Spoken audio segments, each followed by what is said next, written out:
Hello, welcome to Ken Studies. CAPF AC 2020 के last 30 days target series में हम आज डे 16 देखेंगे under mission 3 star. I hope कि यू आर कंटिन्यूइंग और अपना जो है कॉन्फिडेंस और मोराल जो है वो हाई रख रहे हो।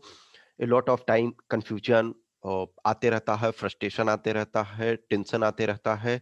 इन सब के बावजूद यदि आप वर्क कर रहे हो, देखो 100% की जरूरत नहीं होती है इस एग्जाम में, 100% की जरूरत नहीं, लेकिन एटलीस्ट अपना जो इफिशियंसी है मोर देन 50% रखो। ठीक है, मार्क्स भी आपको मोर देन 50% की आवश्यकता होती है, और कोई भी जो प्रिपरेशन कर रहे हो जीरो में नहीं हो, एटलीस्ट कुछ ना कुछ जान रहे हो। यदि पेपर वन में आप 90 ला रहे थे तो उसको 120 130 करना है, 120 ला रहे थे तो 10 मार्क्स एक्स्ट्रा करना है। पेपर टू में सेम सिचुएशन, तो दोनों पेपर में थोड़ा थोड़ा सा पुश करते रहना है, हर डे अपने में इंप्रूवमेंट करते रहना है। जो कल का आप थे वो आज का आप जो है कल के आप से बेटर होना चाहिए, यही आपका टारगेट होना चाहिए। पेपर वन में आपका टारगेट आज है कि write test within time of paper one का आप टेस्ट को विद इन टाइम में लिखें। 2 आवर्स यदि आपके पास टाइम मिलता है तो 2 आवर्स में लिखो। उसके बाद जो है सेल्फ इवेल्युएशन करो, सेल्फ इवेल्युएशन की हाँ हम कितने सही हमने किए। देखो एक क्वेश्चन स्टूडेंट ने पूछा था, सर सेल्फ इवेल्युएशन में हम क्या करें, एनालिसिस में टेस्ट को क्या करें। टेस्ट एक बार आपने लिख लिया विद इन टाइम, तो विद इन टाइम जब आपने लिखा, नॉर्मली देखो कोशिश वो टेस्ट करना चाहिए वैसे जब रियली 2 आवर्स के विद इन प्रॉपर लिख रहे हो, तो वो टेस्ट जिसको आपने नहीं देखा है अभी तक, तो वो सबसे बेटर ये होता है। आपको उसने 2 आवर्स में लिखा, 2 आवर्स में ये किया, तो मान के चलो मैं समझता हूँ कि सपोज 60 आपने सही कर लिया, मान के चलो 15 आपने गलत कर लिया, और जो भी है आपका 50 आपने अटेम्प्ट ही नहीं किया, या फिर आपने सपोज 60 सही किया, 30 आपने गलत कर दिया, ठीक है, फिर उसके बाद 35 आपने अटेम्प्ट नहीं किया। तो जस्ट इस सिनारियो को दो, तो 60 आपने अटेम्प्ट किया, सही 60 आपका सही हो गया, ये और 30 आपका गलत हो गया, तो 60 सही, तो 120 आपका, ये 30 आपका गलत हुआ, इसका मतलब 10 क्वेश्चन का माइनस आपका हुआ, तो 10 क्वेश्चन का यानी कि 20, तो मान के चलो 100 आ रहा। अब देखो, तो इसमें यदि 100 ये 60 सही आपने किया, तो इसमें से कुछ क्वेश्चन है जो आपने एग्जैक्ट जान रहे थे कि 40 क्वेश्चन जान रहे थे, उसको एनालिसिस करने की जरूरत नहीं है। जो 20 आपको तुक्का पर सही हुआ है तो उसको एनालिसिस करना। और ये एटलीस्ट जो 30 आपका गलत हुआ, क्योंकि जो 30 गलत हुआ उसको आपने अटेम्प्ट लिया, तो अटेम्प्ट लिया तो किस आधार पे आपका गलत हुआ, क्यों, या तो लैक ऑफ नॉलेज के कारण, या फिर लैक ऑफ अंडरस्टैंडिंग के कारण, या फिर लैक ऑफ ये केयर कि उस समय क्वेश्चन को प्रॉपर तरीका से रीड नहीं कर पाए, उसके कारण गलत हुआ। तो इसको करो। ये 35 क्वेश्चन में मान के चलो कि 10 क्वेश्चन सपोज ऐसे हैं जो कि आपको आपको एकदम नहीं समझ में आता, उसका आप कुछ भी नहीं कर सकते हो, तो फिर बेटर है 10 क्वेश्चन को रहने दो। लेकिन बाकी जो 25 क्वेश्चन है उसको प्रॉपर तरीका से देखो, उससे रिलेटेड कुछ चीजें हैं तो उसे सर्च करो प्रॉपर तरीका से, तो उसका एनालिसिस का ये मतलब है। तो पेपर वन में आपका टारगेट है कि write test within time of ये पेपर वन 2 आवर्स का ये करना है, ठीक है।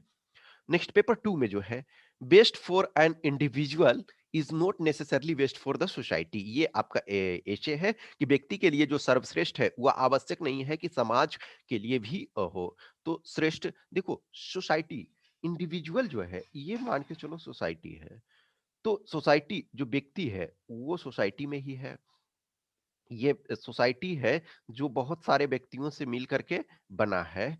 अब देखो, हर इंडिविजुअल जो व्यक्ति है वो उसकी जरूरतें अलग होती है, उसके लिए जो उसका रिक्वायरमेंट है या उसका एम्बिशन है वो सोसाइटी से अलग हो सकता है। लेकिन ये जो है, आप कोई चीज एक्सेलेंट कर रहे हो तो वो जो है सोसाइटी के लिए भी सर्वश्रेष्ठ। तो इसमें देखो a lot of an number of चीजें होती है कि every person has individual aspiration and every person is trying hard to achieve that goal। जो गोल है, एस्पायरेशन है, उसके लिए वो ट्राई कर रहा है। लेकिन जो समाज है, वो समाज जो है सोशल सोसाइटी से जो समाज है व्यक्तियों से मिल करके बना हुआ है, और समाज की जो है कलेक्टिव ज़रूरतें हैं, कलेक्टिव उसका एस्पायरेशन है। देखो, कोई भी समाज जो है वो अच्छा करता है तो इसका मतलब एक व्यक्ति ही नहीं, वो सब मिल करके सही करते हैं। जस्ट इमेजिन करो कि मान के चलो अभी इंडिया में ये चल रहा था क्लीन इंडिया मूवमेंट, या फिर प्लास्टिक फ्री इंडिया मूवमेंट हम ये चला रहे हैं। तो अब एक आदमी सिर्फ बैन कर रहा है, एक आदमी चीज़ों को कर रहा है, तो वो सक्सेस नहीं होगा। लेकिन कलेक्टिवली यदि लोग करते हैं, तब वो चीज़ें सफल होगा। अब कोई भी चीज़ है, मान के चलो जस्ट कि कोई आप व्यक्तिगत रूप से कोई चीज़ अचीवमेंट कर रहे हो, लेकिन आप दूसरे को साथ लेकर के नहीं चल रहे हो, दूसरे को पर ध्यान नहीं दे रहे हो, जस्ट थोड़ी देर के लिए मान के चलो कि एक पर्सन है, वो डॉक्टर बन रहा है। अब वो डॉक्टर बनने के बाद वो सिर्फ़ और सिर्फ़ अपने लिए अर्निंग कर रहा है और बहुत सक्सेसफुल है, लेकिन उसके पड़ोस के कोई भी ज़रूरत के लिए जाते हैं, मदद के लिए जाते हैं, तो वो उसे मदद नहीं करता है। तो कहीं न कहीं एक वो बैड प्रेसिडेंट प्रेज़ेंट कर रहा है। और वही यदि हेल्पफुल है, एक डॉक्टर बन गया, मान के चलो एक गाँव है, उसमें एक पहला कोई डॉक्टर बन गया और वो दूसरे को हेल्प कर रहा है, वो काफ़ी हेल्पिंग नेचर का है कि आस-पास के लोग हैं, ऑब्वियसली है, उसे पैसे चाहिए। वो डॉक्टर बना है तो उसे ट्रीटमेंट करेगा यदि, तो उसे पैसे चाहिए। लेकिन अपने आस-पड़ोस के कुछ लोगों को कम पैसे लेता है या नहीं लेता है, कुछ लोगों को मान के चलो वो डेली 100% को देख रहा है, 20 को से पैसे नहीं ले रहा है, या अपने आस-पास के या जिनको वो पर्सनली जानता है कि ये गरीब है, उससे पैसे नहीं ले रहा है। तो वो क्या कर रहा है? वो सिर्फ़ अपने लिए अच्छा एग्ज़ाम्पल नहीं पेश कर रहा है, वो दूसरों के लिए भी, ये आने वाले पीढ़ियों के लिए भी वो एक अच्छा एग्जाम्पल पेश कर रहा है। तो ये चीज़ें हैं। अब इसमें से कुछ जो इंडिविजुअल अचीवमेंट्स को लेकर के देखोगे, या फिर जैसे कोई भी एग्जाम्पल आप ले सकते हो किसी भी चीज़ को। फिर जैसे इसमें महात्मा गांधी के बारे में लिख सकते हो, अब्राहम लिंकन, या किसी भी चीज़ को इस डायमेंशन में प्रेज़ेंट कर सकते हो। तो जो व्यक्ति के लिए जो सर्वश्रेष्ठ है, वह आवश्यक नहीं है कि समाज के लिए भी हो। ठीक है? तो एक पर्सन इंडिविजुअल हर कोई चाहता है कि हम जो डिसाइडेड प्री डिटरमाइंड गोल है, हम अपने लिए ये करें। जैसे एक होता है ना, वही चीज़ है कि हर कोई चाहता है कि उसका फंडामेंटल राइट प्रोटेक्ट हो, लेकिन फंडामेंटल ड्यूटी कोई नहीं करना चाहता है। तो जब तक आप फंडामेंटल ड्यूटी नहीं परफॉर्म करोगे, तो फंडामेंटल राइट दूसरे का प्रोटेक्ट नहीं हो सकता है। जस्ट स्ट्रीट लाइट पे इस एग्जांपल को भी ले सकते हो कि स्ट्रीट लाइट सॉरी, ये जो रेड लाइट है, उसको क्रॉस करना है। तो हर कोई चाहता है ना कि हम जहाँ भी जाएँ, तो कोई भी स्टॉपेज नहीं हो, यानी कि हर जगह ग्रीन लाइट हो, या फिर रेड लाइट में भी वो क्रॉस करना चाहता है। तो आप तो क्रॉस कर जाओगे, लेकिन दूसरे के लिए आप नुकसान ये पहुँचा रहे हो। तो ये टॉपिक आप इस चीज़ को देखो, या फिर जैसे कोविड-19 क्राइसिस आज के डेट में मोर और लेस जो है, देखो कोई भी टॉपिक आता है, तो उसमें आप है कि कोविड-19 पैंडेमिक को वो कर सकते हो। अब देखो, ये बहुत सारे टॉपिक्स जो हैं, उसके सॉल्यूशन हमने ऐसे में प्रोवाइड कराया हुआ है। जैसे ये टॉपिक है, तो इसका सॉल्यूशन हमने, जिन्होंने भी टेस्ट लिखा है, तो टेस्ट जो लिख रहे हैं, तो उनको हमने प्रोवाइड करवाया हुआ है इसका सॉल्यूशन। अब यहाँ मैं हर को सॉल्यूशन नहीं प्रोवाइड करवा रहा हूँ, क्योंकि जिन लोगों ने टेस्ट लिख रहा है, जो टेस्ट लिख रहे हैं, उनको एडवांटेज मिलना चाहिए। तो ये टॉपिक मैंने वहाँ डिस्कस किया हुआ है, तो मैंने उसको वहाँ सॉल्यूशन प्रोवाइड किया हुआ है। नेक्स्ट टॉपिक ये है आर्गुमेंट। तो military expenditure in India should be increased. ये मैं समझता हूँ कि ये हॉट टॉपिक है इस ईयर के लिए, 2020 के लिए ये हॉट टॉपिक है। कोई भी चीज़ है कि ऐसा नहीं है कि ये गारंटी ही आएगी, क्योंकि कोई भी आप जो UPSC means unpredictable service commission, तो आप इस चीज़ को प्रॉपर नहीं कर सकते हैं कि ये आएगा ही। बट कहीं न कहीं वो जो चीज़ें हैं कि संभावना है, ये अच्छा खासा हॉट टॉपिक इस वजह से है कि इंडिया चाइना में जो अभी कॉन्फ्लिक्ट चल रहा है, और इंडिया चाइना कॉन्फ्लिक्ट जो है लंबे समय से एक तरह से चल रहा है, मोर और लेस हर जगह स्टैंड ऑफ मोड में। जैसे लास्ट टाइम डोकलाम क्राइसिस था, फिर इनफैक्ट इंडिया चाइना वॉर हमने फाइट किया, फिर उसके बाद ये में नाथुला रेंज में और बहुत जगह है चलता रहा। लेकिन इस बार एक तरह से इतने हमारे 20 सैनिक जो है गलवान वैली क्लैश में मारे गए, उसमें आपके कमांडर भी मारे गए, कर्नल संतोष बाबू। तो वो जो चीज़ें हैं कि इसके कारण है कि कहीं न कहीं वॉर की स्थिति बनी हुई है। वॉर की देखो, कोई भी है फुल फ्लेज्ड उस स्केल पे वॉर नहीं कोई भी अब करेगा, जो वर्ल्ड वर्ल्ड वार हुआ कि 6 ईयर चल रहा है, सेकंड वर्ल्ड वार। उस स्टेटस में आज कोई भी कंट्री नहीं है कि लंबा वॉर कोई ये करे। क्योंकि दोनों जो है, सपोज़ इंडिया चाइना है, दोनों न्यूक्लियर कैपेबल कंट्री है, इंडिया पाकिस्तान है, वो न्यूक्लियर कैपेबल कंट्री है। तो जो वॉर होगा वो स्मॉल स्केल पे ही होगा, और एक तरह से कुछ टाइम के लिए ही हो सकता है, क्योंकि यदि फुल फ्लेज्ड वॉर का मतलब बहुत अधिक डिस्ट्रक्शन होगा। But in spite of that हमें जो है अपना मिलिट्री एक्सपेंडिचर को है ये बढ़ाना चाहिए। तो दोनों चीजें देखो, इंडिया को मिलिट्री एक्सपेंडिचर बढ़ाना चाहिए, तो उसके फॉर्म में दोगे आर्गुमेंट तो क्या है कि हमारे पास two hostile nuclear capable country हैं, ठीक है, two hostile nuclear capable country है और उनसे हमारा रिलेशनशिप अच्छा नहीं है। तो ये आपका ये हो गया। फिर उसके बाद जो है कि हम ये करेंगे कि इंडिया जो है वो सुपर पावर बनने की कोशिश में है, तो उसके लिए उसका मिलिट्री एक्सपेंडिचर, मिलिट्री और मिलिट्री पावर जो है वो स्ट्रांग होना चाहिए। हार्ड पावर, ठीक है, हार्ड पावर बार्गेनिंग, तो इसके लिए ये होना चाहिए। India is participating in quad, ठीक है, क्वाड सिक्योरिटी डायलॉग, तो इसमें हम हमारा पोजीशन अच्छा हो, इसके लिए ये। फिर जो है इंडियन ओशियन, इंडियन ओशियन जो है वो कहीं न कहीं एक important strategic point of view से भी और economic point of view, trade point of view से भी इम्पोर्टेंट है। तो वहाँ हमें अपना वर्चस्व रखने के लिए जो है वो स्ट्रॉन्ग मिलिट्री ये होना चाहिए और वो इसके कारण जो है एक्सपेंडिचर होना चाहिए। फिर है एक ये इसमें लिखो सेंस ऑफ सिक्योरिटी, जो पीपल है उसमें उनमें सेंस ऑफ सिक्योरिटी होनी चाहिए कि स्ट्रॉन्ग। फिर उसके बाद जो होता है इन्वेस्टर कॉन्फिडेंस, जो फॉरेन इन्वेस्टर हैं तो इन्वेस्टर कॉन्फिडेंस, तो ये सारी चीजों को आप फोर में लिखोगे, ठीक है। अब फोर में लिखने के बाद अब अगेंस्ट में जब आप लिखोगे, अगेंस्ट में लिखोगे तो ये नहीं होना चाहिए, अगेंस्ट में आप लिखोगे तो नहीं होना चाहिए, नहीं होना चाहिए। तो इसका मतलब क्या है कि सबसे पहले आप ये लिखोगे कि हमारे पास ऑलरेडी पॉवर्टी, अनएम्प्लॉयमेंट, ये सारी चीजें हैं। तो इट्स बेटर है मिलिट्री एक्सपेंडिचर के जगह हमें इस एक्सपेंडिचर में पॉवर्टी एलिविएशन और जो आपका हंगर है वो माल न्यूट्रिशन, हंगर, ये सब को कम करने में हमें कोशिश करना चाहिए। फिर दूसरा ये है India is a soft power, ठीक है, तो इंडिया सॉफ्ट पावर के लिए जाना जाता है, सॉफ्ट पावर। तो हमें सॉफ्ट पावर की ओर अधिक, जैसे बुद्धिज्म, बुद्धिज्म को हम प्रमोट करते हैं कि जो ये अपने प्राइम मिनिस्टर श्री नरेंद्र मोदी जी ने कहा ना कि हमने युद्ध नहीं बुद्ध दिया, तो हम जो बैटल नहीं है, हम वॉर नहीं, हमने ग्लोबल ग्लोब को, वर्ल्ड को, दुनिया को हमने वॉर नहीं बुद्ध दिया, जो शांति के प्रतीक है। और दुनिया के कई सारे कंट्री में बुद्धिज्म का मैसेज फैला हुआ है और इनफैक्ट हमारी धरती से अधिक बुद्धिस्ट जो है दूसरे कई कंट्री में ऐसे हैं। तो हमने युद्ध बुद्ध नहीं हमने युद्ध नहीं बुद्ध दिया, ठीक है। तो वो चीजें हैं कि हम सॉफ्ट पावर, तो ये आप लिख सकते हो, युद्ध नहीं नोट बट बुद्धा, ठीक है। तो पुवर्टी, हंगर, ये सब malnutrition, sorry, I am sorry, ठीक है। तो ये चीजें हैं। फिर उसके बाद आप ये लिखोगे कि जो भी है आज के डेट में वॉर की बहुत कम संभावना है, वॉर का संभावना जो है वो बहुत कम है। तो हम इस चीज को मिलिट्री होड़ हम ये प्रॉपर करने की जरूरत नहीं है।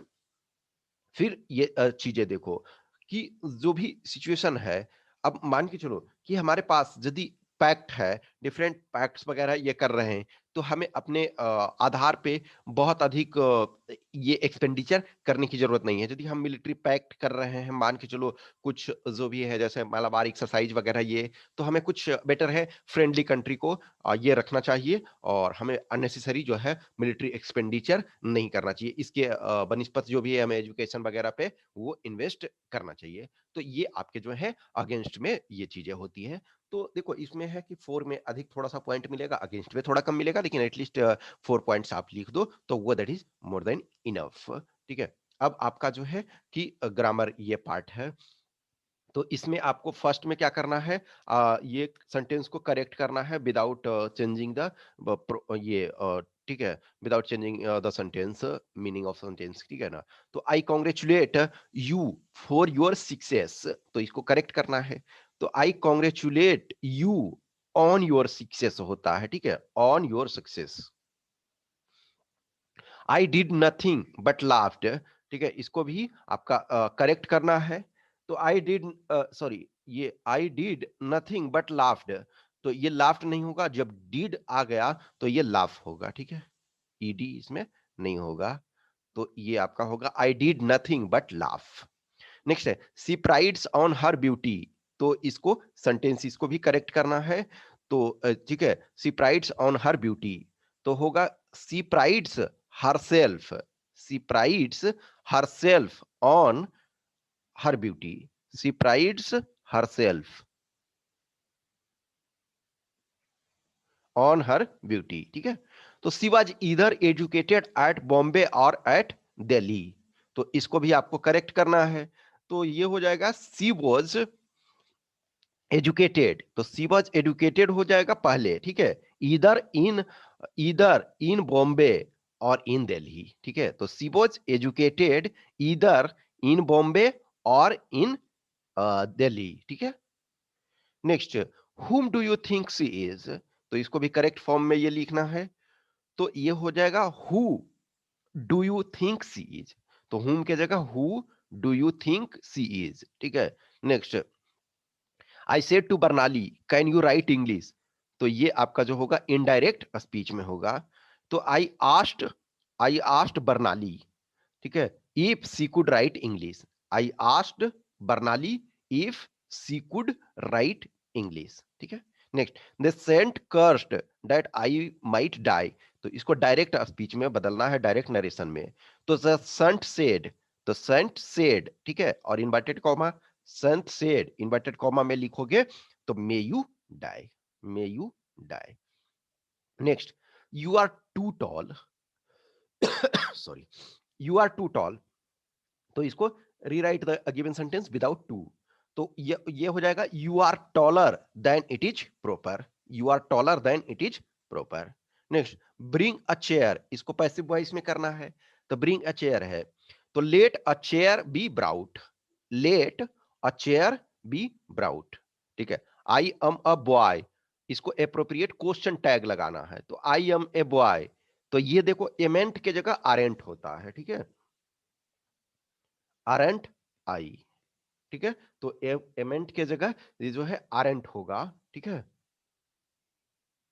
Next, for the following homonyms make sentence for each word to make meaning clear, homonyms जो भी है देखो ये इसका प्रोनाउंसिएशन मोरलेस सेम है, ठीक है, लेकिन जो मीनिंग है वो आपका ये अलग अलग है। तो देखो बीच और बीच, ठीक है ना, तो ये बीच होगा क्या है, ये बीच जो है आपका जो ब्यूटीफुल ये समुद्र का बीच जो है, ठीक है ना।